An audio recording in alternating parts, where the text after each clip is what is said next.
The South China Sea, 0118 hours local time. 2,000 meters beneath the surface, where sunlight has never reached and the pressure is 200 atmospheres, and the temperature hovers just above freezing. Something is moving. It is moving slowly, barely 3 knots, and it is moving with deliberate, extraordinary care. Every system aboard is tuned to minimum acoustic output. The reactor coolant pumps are running on natural circulation, eliminating the most identifiable tonal signature in the vessel's acoustic profile. The crew of 110 men speaks in whispers, not because the sound travels. It doesn't. Not through a pressure hull and 2,000 meters of seawater, but because silence is a culture aboard this boat, a discipline that has been drilled into every man from his first day at submarine school. The vessel is the Chinese People's Liberation Army Navy submarine Changzheng 19. She's a Type 095 nuclear-powered attack submarine, the most advanced undersea warship China has ever built, commissioned 14 months ago, still on her first full operational deployment. Her commanding officer has orders that, if executed successfully, would represent the most significant intelligence and tactical coup in the history of the planned submarine force. He is hunting the USS Theodore Roosevelt. The Theodore Roosevelt, CVN-71, a Nimitz-class nuclear-powered aircraft carrier, is operating 340 nautical miles northwest of the Spratly Islands as the centerpiece of Carrier Strike Group 9, conducting what the Pentagon has described as routine flight operations in international waters of the South China Sea. She has been there for 8 days. China has formally protested her presence through diplomatic channels, through state media editorials, and through the positioning of planned surface vessels at the outer edge of her operating area. None of this has changed the Theodore Roosevelt's flight schedule by a single sortie. Tonight, however, someone in Beijing decided that diplomatic protests and surface ship positioning were insufficient tools for the message they wished to send, and ordered the Changzheng 19 to close the carrier, achieve a viable torpedo firing solution, and hold it. Not to fire, but to demonstrate the capability to fire, to prove that a planned submarine could get inside the defensive screen of a U.S. carrier strike group undetected and survive long enough to threaten the ship. It is an audacious plan. It is also, as of 0118 hours, already compromised in ways the commanding officer of the Changzheng 19 has no way of knowing. The USS Virginia, SSN 774, lead boat of the Virginia class, the most capable attack submarine in the world, has been tracking the Changzheng 19 for 31 hours. She acquired the contact at a range of 38 nautical miles using her large aperture bow array and the TB-29A thin-line towed array streaming 900 feet behind her hull, and she has not lost it once in the intervening time. The Virginia's AN/B QQ-10 sonar suite, a system that integrates spherical array, wide aperture array, high-frequency array, and towed arrays into a unified processing architecture running software that has been continuously refined over 20 years of operational experience, has built an acoustic model of the Changzheng 19 so detailed that the Virginia's sonar team can identify the submarine's propulsion state, crew activity level, and depth band from passive acoustic data alone. They know when the Chinese boat increases speed by half a knot. They know when it goes to natural circulation on the reactor coolant. They know, with an accuracy that would disturb the Changzheng 19's commanding officer profoundly, exactly where it is going and how fast it will get there. The USS Virginia has been trailing the Changzheng 19 at a distance of 9.4 nautical miles, perfectly positioned in the baffles, the acoustic blind spot astern of the target submarine, where the noise of the Changzheng 19's own machinery masks the Virginia's approach. She has been in this position for 18 hours. She has a Mark 48 AD cap torpedo fire control solution that has been continuously updated for the same period. The torpedo tubes are flooded and ready. The commanding officer of the USS Virginia has authorization criteria that have been briefed through the 7th Fleet chain of command. If the Changzheng 19 opens its own torpedo tube outer doors, he is authorized to engage without further authorization. He has communicated this reality to nobody outside his boat and his chain of command. The Changzheng 19 does not know he is there. This asymmetry, complete American knowledge of the Chinese boat's position and intentions, complete Chinese ignorance of the American boat's presence, is not luck. It is the product of something the plan has been trying to replicate for 30 years and has not yet achieved: generational acoustic superiority, built on a foundation of engineering discipline, material science investment, and operational experience that goes back to the Cold War competition with the Soviet Navy. The United States spent 4 decades in an existential acoustic competition with the Soviet submarine force, the competition that generated pressure to reduce acoustic signatures to levels that seemed physically impossible, and then to reduce them further. The Los Angeles class was quieter than anything the Soviets had. The Seawolf class was quieter still. The Virginia class is quieter than the Seawolf in operational conditions, despite being smaller and less expensive, because 20 additional years of engineering refinement were applied to every system, from the reactor coolant loop to the propulsor blade geometry. The Type 095, by contrast, is the product of an accelerated development program driven by strategic urgency, rather than the patient decades of incremental refinement that produced the Virginia class. Chinese engineers are not incompetent. The Type 095 represents a genuine generational improvement over the Type 093, which itself was a significant step beyond earlier planned nuclear submarines. Western intelligence assessments have credited the Type 095 with acoustic signatures broadly comparable to the Los Angeles class of the early 1990s. This is genuinely impressive, given where planned submarine engineering was in 1990. It is, however, not comparable to a Virginia-class boat in 2024. The gap is not closing as fast as Beijing would like, and the gap is the entire story of what happens tonight. At 0134 hours, the Changzheng 19 makes its move. She begins a slow acceleration, from 3 knots to 8 knots, on a northwesterly heading that will bring her into the Theodore Roosevelt's projected operating area in approximately 4 hours. The acceleration is gradual and carefully managed, but it generates the inevitable acoustic consequence of increased flow noise across the hull and propulsor. The Virginia's sonar team detects the speed change at 0134 hours and 23 seconds. The commanding officer of the Virginia notes the new contact parameters, confirms the Changzheng 19 is closing the carrier, and increases his own speed to maintain his trailing position. The Virginia's acoustic management at 9 knots is such that the increased flow noise remains well below the ambient ocean noise floor, at the range the Changzheng 19's sonar might detect it. The Chinese boat continues northwest, unaware that it has a shadow. 38 nautical miles to the northwest, the USS Theodore Roosevelt's anti-submarine warfare picture is being managed from the carrier's CIC by a team that has been tracking this situation via Link 16 data link from the Virginia for the past 31 hours. The carrier knows exactly where the Changzheng 19 is. The carrier's commanding officer has no concerns about the Chinese boat. He has, however, tasked 2 additional ASW assets as a layered assurance: an MH-60R Seahawk helicopter operating from USS Winston S. Churchill, DDG-81, an Arleigh Burke-class destroyer in the carrier's inner screen, is flying a holding pattern with its AN/AQS-22 airborne low-frequency sonar dipping into the water every 12 minutes, and a P-8A Poseidon maritime patrol aircraft is orbiting at 21,000 feet, with its sonobuoy dispensers armed and ready.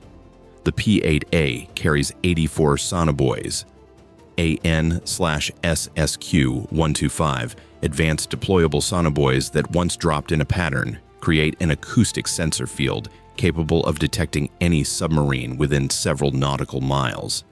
The carrier is protected by the Virginia, by the MH-60R, by the P-8A, and by the passive sonar arrays towed by 3 of the 4 Arleigh Burke destroyers in the outer screen.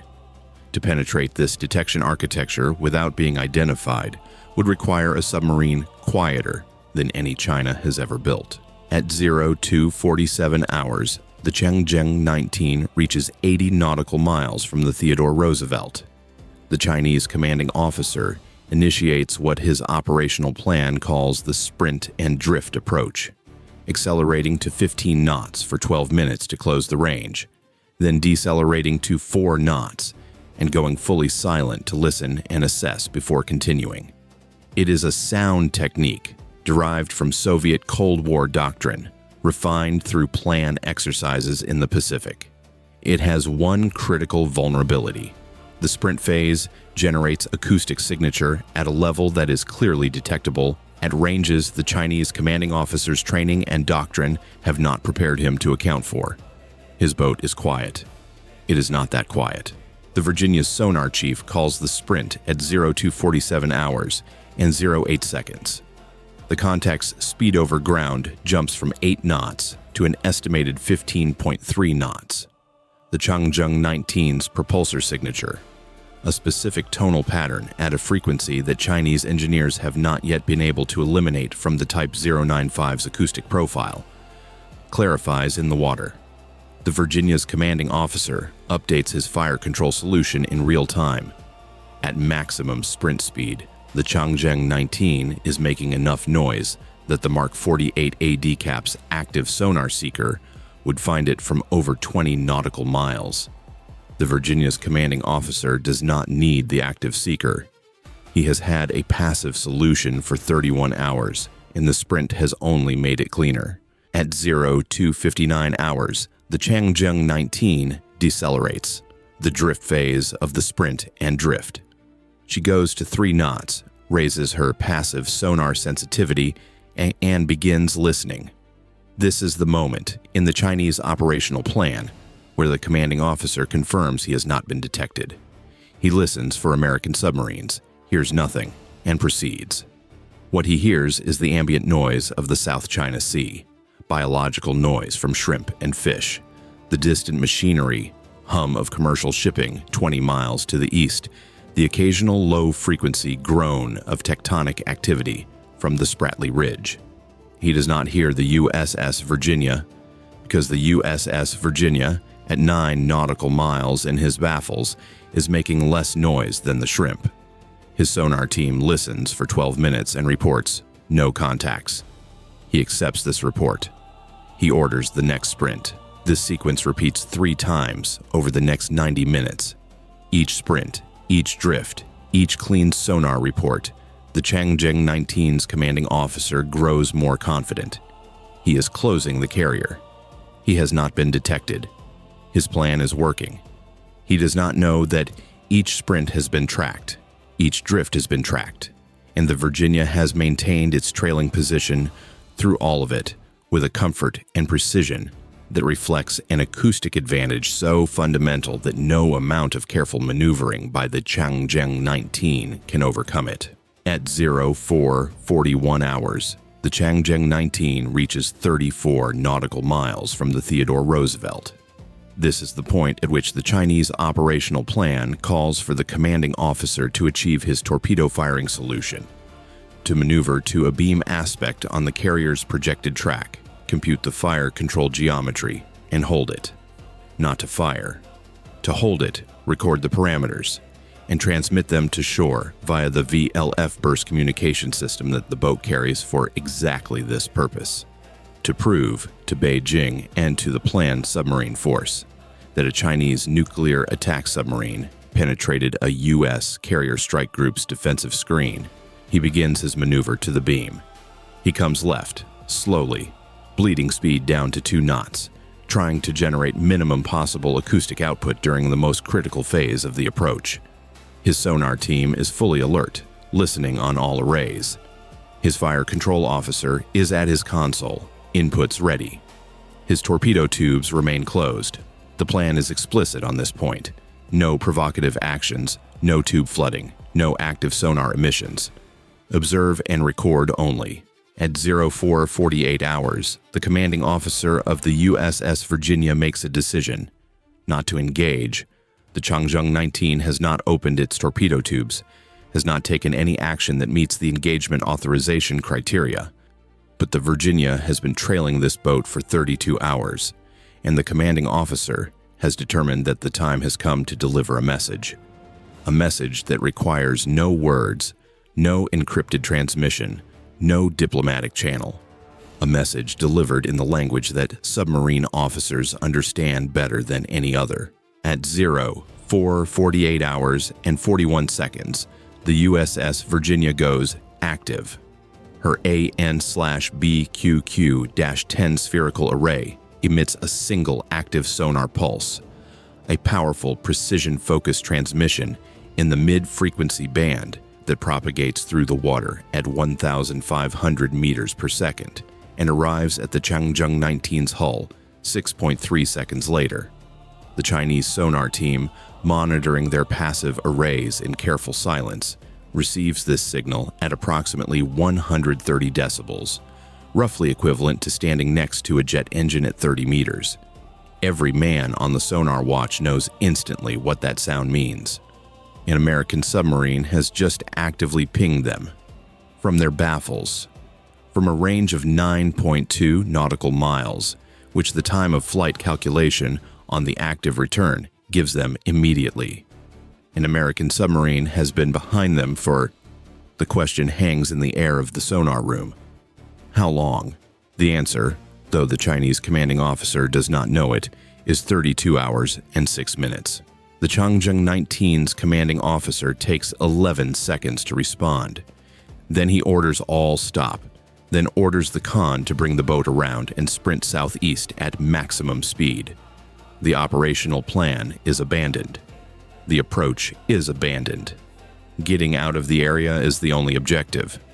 The submarine accelerates through 10 knots through 15, reaching an estimated 28 knots in her emergency sprint configuration, which generates enough noise that the P-8A's sonobuoys, dropped in a detection pattern 30 miles ahead of the Virginia's reported position at 04:51 hours, acquire the contact acoustically within 3 minutes of deployment.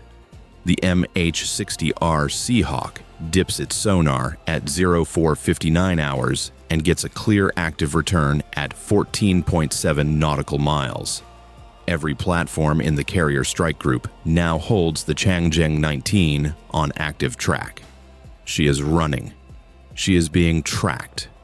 And she is being allowed to run because the operational objective, demonstrating that the Virginia had shadowed her for 32 hours without detection, has been completely and comprehensively achieved.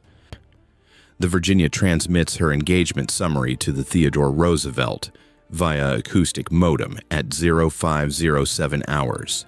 Initial contact time, contact position history, the complete 32-hour track, the active ping parameters, and the Changzheng 19's subsequent departure course. The Theodore Roosevelt's commanding officer reads the summary, notes the datum, and transmits a concise situation report to 7th Fleet. The carrier's flight operations, which had continued throughout the entire episode, F/A-18E training sorties, tanker cycles, E-2D rotations, do not pause. Nothing about the last 32 hours has required the carrier to change her routine by a single evolution. Let us be direct about what this engagement represents because the implications are more important than the tactical details. China has invested enormous resources, financial, scientific, industrial, and human, in its submarine force. The Type 095 program represents the current apex of that investment, a genuinely capable platform that reflects real engineering progress. Chinese submarine officers are trained and professional, and the commanding officer of the Changzheng 19 executed his operational plan correctly by the standards of his training and doctrine. None of this is in question. What is in question is whether the gap between planned submarine capability and U.S. Navy submarine capability has closed to a point where planned submarines can operate with confidence in areas where Virginia-class boats are present. Tonight's answer is no, not close. The acoustic gap that allowed the Virginia to trail the Changzheng 19 for 32 hours undetected, while the Chinese boat conducted careful sprint and drift approaches, listened repeatedly for American submarines, and heard nothing, is not a gap that closes through political will or procurement budgets. It closes through engineering, through material science, through the patient accumulation of operational experience in deep-water environments, and through the development of a sonar processing culture that takes decades to build. The United States has been building that culture since 1945. China's nuclear submarine program began in earnest in the 1970s and has been making genuine progress, but progress from a lower baseline against a moving target. The Virginia-class program has built 31 boats, with more under construction.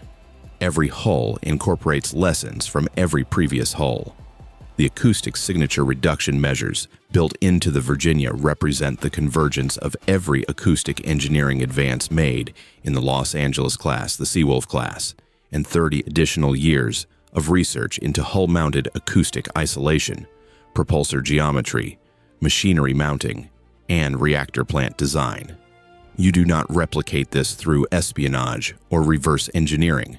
You replicate it by doing it, operationally, for a very long time, against adversaries who are also doing it and pushing you to improve. The Changzheng 19 is in the South China Sea tonight, sprinting southeast at 28 knots, every man aboard aware that they were followed for 32 hours without knowing it. The USS Virginia is holding position at 12 knots, her sonar team maintaining passive track on the departing contact more as a professional courtesy than a tactical necessity. The Theodore Roosevelt's night cycle of flight operations is proceeding normally.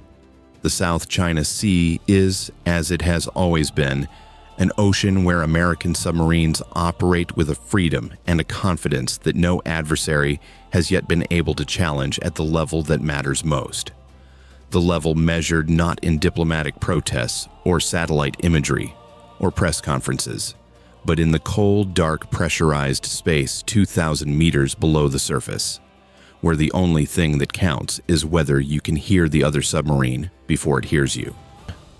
The USS Virginia heard the Changzheng 19 at 38 nautical miles, 32 hours before the Chinese boat knew there was anyone within 30 nautical miles of her.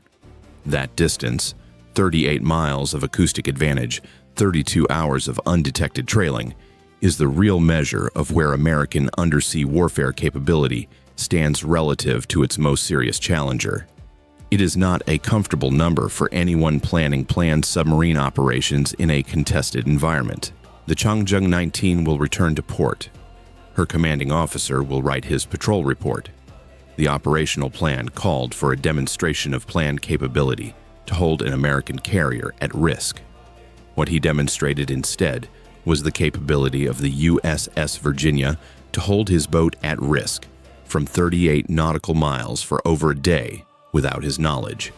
Beijing requested a message be sent about American vulnerability in the South China Sea. The USS Virginia delivered a different message entirely. The South China Sea is deep and dark and vast, but it's not ungoverned, and it is not unobserved.